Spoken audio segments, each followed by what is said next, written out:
Hello everyone, this is Dr. Jawad. Thank you for tuning to my channel. If you haven't done so already, 4 things. 1, hit the subscribe button down below.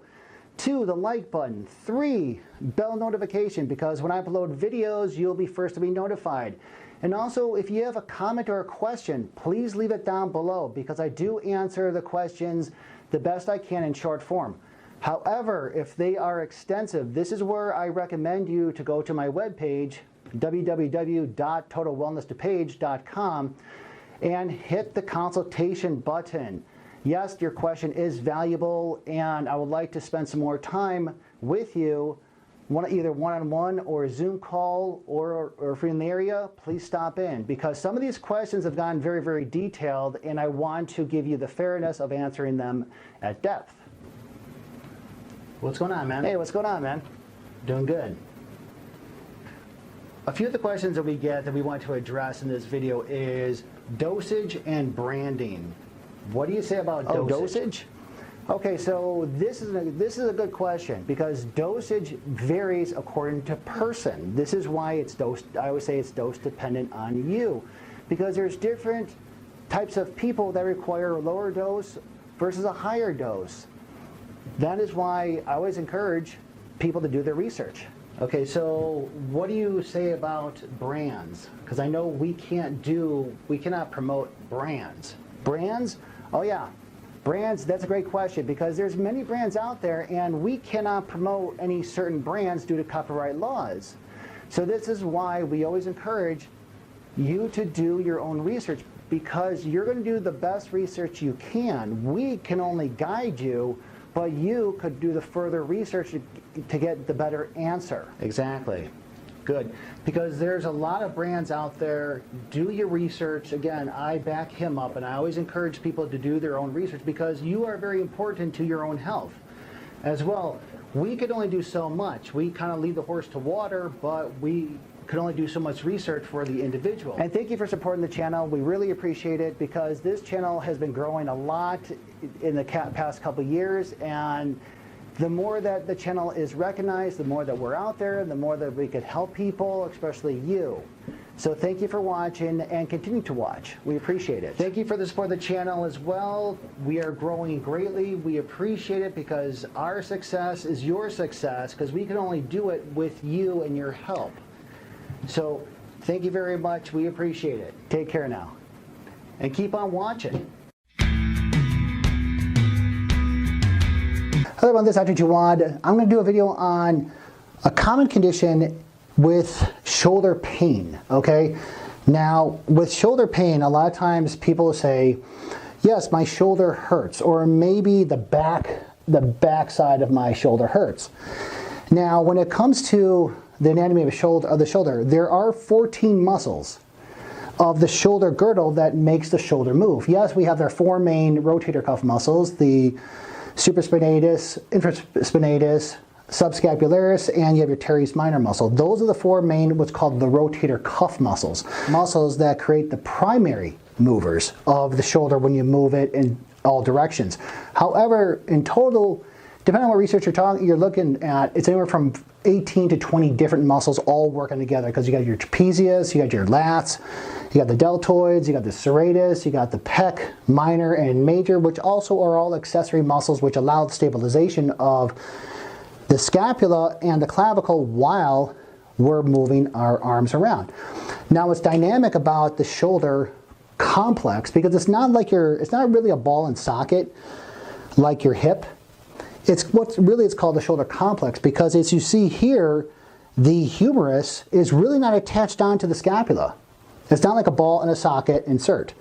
So the good thing about the shoulder complex, I'm just going to refer to it as a shoulder joint, it allows a lot of motion. However, when you have a lot of mobility, this is where you typically introduce yourself to a lot of injury.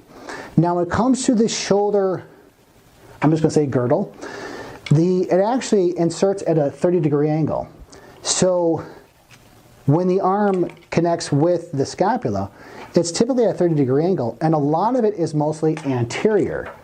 This is why we get a lot of injuries, because when it comes to the stability of the shoulder and of itself, it prevents a lot of posterior motion because you got the scapula and all the other muscles back here. So there's a lot of stability to prevent you from going backwards more posterior, but there's not a lot of stability by going anterior. And this is why we get a lot of anterior dislocations or injuries on the anterior side of the shoulder. Now, in particular, one of the things that I see a lot of that is really misdiagnosed, it's that I did a previous video of the subluxation of the long head of the biceps brachii muscle. Now, when it comes to, again, when it comes to the shoulder, you have, this is the back end, you have the supraspinatus, the infraspinatus, the teres minor, and then in your armpit, you have the subscapularis. Now, let's take this out. So here's the upper arm, here's your humerus. And I talk about this in previous videos. Now, when you talk about the biceps brachii muscle, biceps brachii, the main thing, it has two heads. It has a short head and a long head. I'm going to talk about the long head because this is the one that gets dislocated or subluxated or displaced, depending on where, what reference you're looking at. So you have the short head, okay, of the biceps brachii, but the long head, that's the one that goes through on the upper humerus, the interturbicular groove. And where it inserts at the at the supraglenoid tubercle of the scapula, basically really far underneath there, okay? And it's innervated by the musculocutaneous nerve, C5 and 6, and the function of the biceps brachii, and this is important, is a couple different things. It supinates the forearm when it's flexed. So basically the function is this. And of course in reverse when you put it down. So what happens is that the tendon of the long head of the biceps brachii muscle typically 9 times out of 10 rolls anterior. I rarely had anybody who rolled it posterior. And how do you displace the long head, the tendon long head? Very simple. I always tell this to my patients. I'm going to tell you the mechanism. Don't think about what you did. Think about the mechanisms. You flex your arm at the elbow and you internally rotate it, which caused enough laxity in the biceps tendon to fall out of the groove. Falls out of the groove. So what happens now, you overactivate all the flexor muscles, it deactivates the extensor muscles, and you have a lot of shoulder pain. Now here's the main thing that I always have to explain to my patients when they come in with shoulder problems. They say that they have a shoulder problem, a shoulder pain, and also too an elbow, because it goes down into the elbow, which again overactivates the flexor group. So the brachioradialis muscle right here as well is very, very tender. And if it's pretty far enough, it'll go all the way down and it'll mimic carpal tunnel. And patients will tell me that they have a sharp and stabbing pain in the back here. In the back here. Yes, I understand that. However, sometimes I have to explain to patients where the smoke is at, this is a smoke. The fire is over here. The fire is over here. Why? Because of the tendon of the long head of the biceps brachii muscle rolled forward. Now, here's the interesting thing. Does it happen to everyone? No, it doesn't. It doesn't. So we have what's called a retinaculum, and a retinaculum is like a strong piece of electrical tape that stabilizes the tendon, just like we have one down here for the carpal tunnel. It stabilizes the tendon so it doesn't fall out all the time.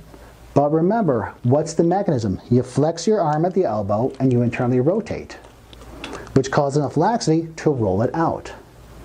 So then what I do is with adjustments, and you'll see with the patient how I roll it back in. And once you roll it back in, you activate the extensor group, because one of the reasons why the extensor group shuts down is because the radial nerve innervates a lot of the extensor muscles. And there is one, the biceps brachii, and the aconius, that is a flexor. Okay, I don't want to talk about that. But this is one of the reasons why the shoulder is rolled forward, because it deactivates the radial nerve, so you can't roll it backward and have an extension. So by correcting it, I will activate the extensor muscles, activate the radial nerve, to make it stronger, because the flexor group is stronger than the extensor group, but only by a 6-to-5 ratio. The flexors, to stabilize it, is 6 times more stronger than the extensor group. However, the extensors acts as a stabilizer. So one of the things that I always recommend as a prevention is to work on the extensor muscles. Okay, and I'll show you right now in the next clip how I do this on a patient. Another one, this is Dr. Jawad. I've done a previous video a while ago, and I just want to make an updated demonstration one. This is our model Cassidy. Before I mentioned she's not in any pain, but the presenting symptoms, she's going to mimic that, and I'm going to show you what to look out for with this demonstration of a subluxation of the bicep tendon, which is going to roll forward. Now with Cassidy, the typical presentation is you're going to have just roll your shoulder forward, this one. Yeah. The typical complaint is right shoulder pain. And then when I ask her, where is the pain exactly, she'll point to the back. She'll point to the back, let's rotate this way, and say, Doc, it's right here. It's right here. Here's the thing, these muscles here, they have no pain generator. You have, again, this is the right, so this is the shoulder muscles. Now we have about 18 muscles of the shoulder area which makes it move. We have 4 main rotator cuff muscles, the supraspinatus, infraspinatus, teres minor, and then in the armpit is the subscapularis. So what she's going to be complaining about is shoulder pain, and she's going to point back here. The thing is, there's no pain generator here. There's no, unless she took a blow to the back of the shoulder and injured the muscle, I always say that's where the smoke is. Look at the way how her shoulder is. It's going to be rolled forward while the left side, the left shoulder, is going to be neutral. It's rolled forward because the bicep tendon, so this is her upper arm, the humerus, so it lies right here. So we have many different bicep muscles. The 2 muscles are the long head and the short head of the biceps brachii muscle, which allows flexion of the elbow and supination. What's going to happen is that this tendon right here is going to fall out of the groove, and it's going to overactivate the flexor group, which is going to deactivate the extensor group. So she's going to have a shoulder that's rolled forward, as well as a slight flexion at the elbow. Now, if she turns to the side, you can see this is the presentation. And I'll tell her to put your shoulder back. She can't. She can't. In addition, she'll have tricep weakness, any type of extensor weakness, because the radial nerve, which is mostly for extension, and it does do a little bit of flexion on the bicep brachioradialis muscle and the aconius, that's shut down. And what she's going to be hurting when she tries to pick something up, whether it be groceries or obviously a workout weight or her purse or anything. And the pain is going to be right here. Okay, so let's have a seat. So when she's sitting down, when Cassidy's sitting down, you can see here the presenting factor is the fact that her right shoulder is rolled forward, and her left, this is stationary, so this is normal. If I tell her to move her shoulder back, she can't. So what I do is that I'll ask her, does that hurt? And she'll say, ow. I mean, it's going to hurt. It's not going to sting. It's going to hurt. Okay? Yes. And then she'll say, well, you're strong. I say, I know I'm strong. So let's go to the other side. There is no wincing on this side. And then I'll get her on her elbow, well, on the anterior forearm here, the bicep brachioradialis muscle here. That's fine. And then I'll poke it here, and she'll wince. I mean, and she'll say, yeah, I know I'm strong. But I'm doing the same pressure over here. Now, sometimes if it gets worse, they'll come in with carpal tunnel. Their main complaint will be carpal tunnel, because why? You have the nerves that come out of the neck. They go through the traps, underneath the clavicle, down the arm, and they'll be again dispersed accordingly. So where is the compression? You can see right here. And also, because she's in pain, when you have a lot of nociceptive pain fibers firing, they can't extend. It shuts off the extenders. because they want to protect the head, so they typically are going to be rolled forward anyways. You can do some orthopedic tests and bring your arm up, hold it tight, hold it tight. Again, you want to test the biceps, nice and strong. Bring this up, hold it tight. Again, it'll be weak. It'd be weak. Why? Because one of the muscles that the radial nerve innervates is the bicep brachioradialis muscle. I'll bring it out here. Now raise your hand like this. Now again, these are the extenders, the radial nerve. This is the one that's shut down. Hold it tight, hold it tight. You'll see that it'll be weak. It'd be weak. I'm strong, I know I am. Bring this up, very, very tight. Okay, so then let's have you get on your back. Now remember, a table like this is golden because these drop tables, they're sectioned. Now in my previous video that I did a long time ago, the way I adjusted it, it's that I stabilized the bicep tendon and I took her through a long stretch with a rotation to get it back in. This hurts a lot because I've had it done a bunch of times to me. It hurts a lot. This is why I always encourage these tables. Another orthopedic test that will tell you, now, side note, the long head of the bicep tendon, okay, because there's a short head. It's a long head that goes through the intertubercular groove. It's going to feel like a little groove on the upper end of the humerus. And it could be displaced either medial or lateral. 9 times out of 10, it's going to be displaced medial. Not saying it can't be displaced laterally, but it will, in my experiences, most of them are always displaced medial. Now, one way to test it is, let's bring the arm up, close the fist, and again, you'll feel the groove, and also careful with the palpation because it is, again, this is demonstration, so it's not out on her, but if it was, just by touching it, she'll wince, okay? And you could feel it because then you'll feel the groove, and then immediately you'll feel the tendon, or laterally you'll feel the tendon. Another orthopedic test is push against my hand. She'll push against my hand, and again, watch her face because it will hurt. It will hurt. This is not it doesn't feel good. So the palpation, and when you're testing it, do it lightly, all right? So one of the things that you'll see is that the left side, the left shoulder, it can lay flat against the table. Her right side will be slightly elevated. And if I try to push, there's going to be some resistance. Now remember, all these are the flexor groups. This above here is all flexors. So I'll palpate, I'll poke the brachioradialis muscle. Again, it's going to be tender on her. It's going to hurt. I'll palpate where the bicep tendon is on her. Now, what I'll also do, because everything is rolled forward, I'll palpate the pec minor muscle, and it'll hurt. Remember, all this is rolled forward. So now what you got to do, you have to push it backwards. Now the question is, how did I do it? And my response is always, I'll tell you the mechanics, but don't think about what you did. It's a fluke. She bent her arm at the elbow and internally rotated, which caused enough laxity on that bicep tendon to roll out. And sometimes they'll tell you, the last time it happened to me, I was just rolling over in bed. They'll remind you, oh, it was because they were throwing something out, or if they're an athlete, if they're throwing baseballs or whatnot, you bend your arm at the elbow, internally rotate, it can fall out. And when it falls out, this is the presentation. So then now, let's adjust it. You have to restore the normal joint function. So I start at the wrist. Now, there's a couple things you could do.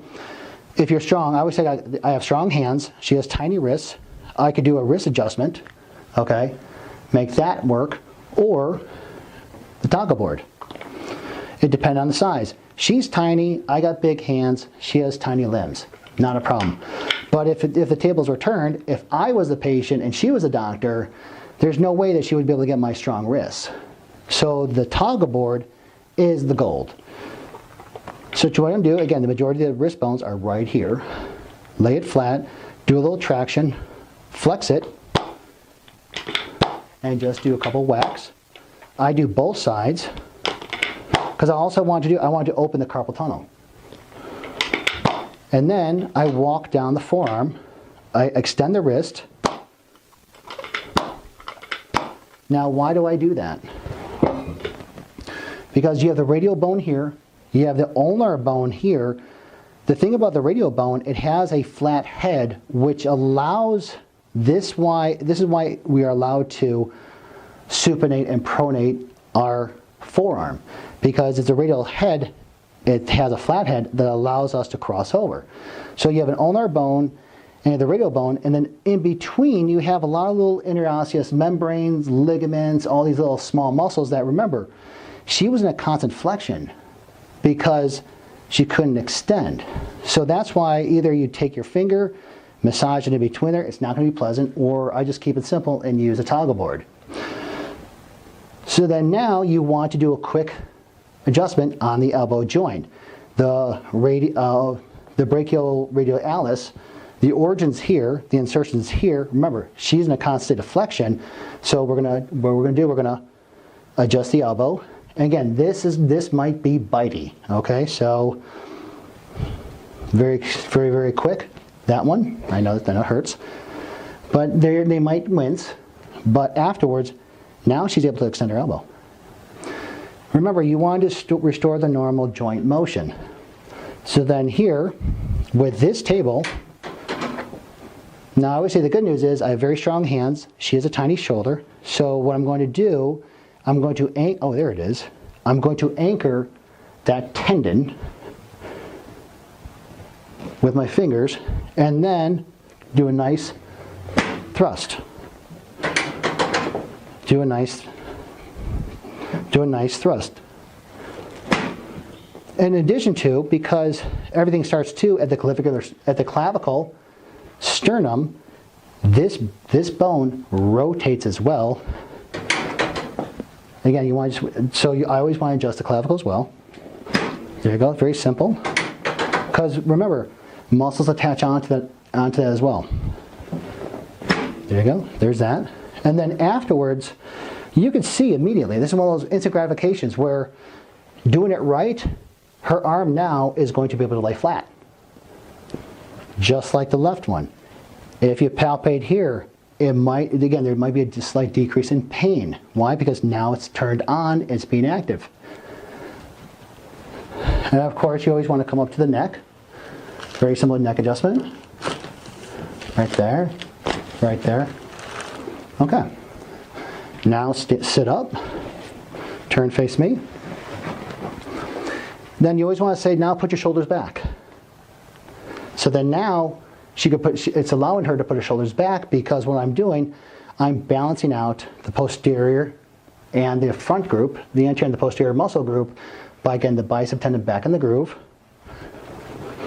Make the necessary adjustments. Of course, you always want to also do the AC joint, a very simple adjustment, okay? And I'm activating now the posterior group, the extensor group, the radial nerve, which allows her to bring her shoulders back. One of the things I would suggest, because they ask, what can I do to prevent this? Now the thing is, it's kind of like having an ankle sprain. Once you sprain the ankle, it's always a trick ankle. The bicep tendon goes through the groove here, and it's covered by a retinaculum, which is like nice, thick, electrical clear tape. That's jarred now. So the likelihood of it happening again can be a probability. But one of the things I always tell them is that you want to work out or strengthen the posterior group muscles, posterior delts, because the posterior muscles, they should be stronger than the anterior muscles. It should be more of a 5-to-1 ratio. Now, she works out, obviously, so her distribution may be a little bit different. It may be 15-to-1, it may be 20-to-1. But the integrity of keeping this in place all depends on her strengthening the posterior group muscles, because they'll work together. If you know somebody like this, or if you have this yourself, or you can always share the video, or else give us a call, 630-653-2225, or go to my webpage, www.totalhealthdupage.com. Thanks for watching. Be good.